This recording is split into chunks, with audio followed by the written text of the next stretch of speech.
جیسے فوج کا کنٹونمنٹ دشمن کے داخلے سے محفوظ ہوتا ہے، ویسے ہی وضو مومن کا روحانی کنٹونمنٹ ہے، جہاں شیطان آسانی سے داخل نہیں ہو سکتا۔ وضو دل، دماغ اور روح کے گرد ایک نورانی حفاظت کا حصار بنا دیتا ہے۔ نبی صلی اللہ علیہ وسلم نے فرمایا، جب مسلمان وضو کرتا ہے، اس کے گناہ پانی کے ساتھ بہہ جاتے ہیں۔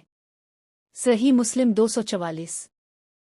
رسول اللہ صلی اللہ علیہ وسلم نے فرمایا، وضو نور ہے اور نور پر نور ہے۔ سنن ابن ماجہ 289۔ مفہوم حدیث: پاکیزگی ایمان کا نصف ہے اور شیطان پاکیزگی کے سامنے کمزور پڑ جاتا ہے۔ صحیح مسلم 223۔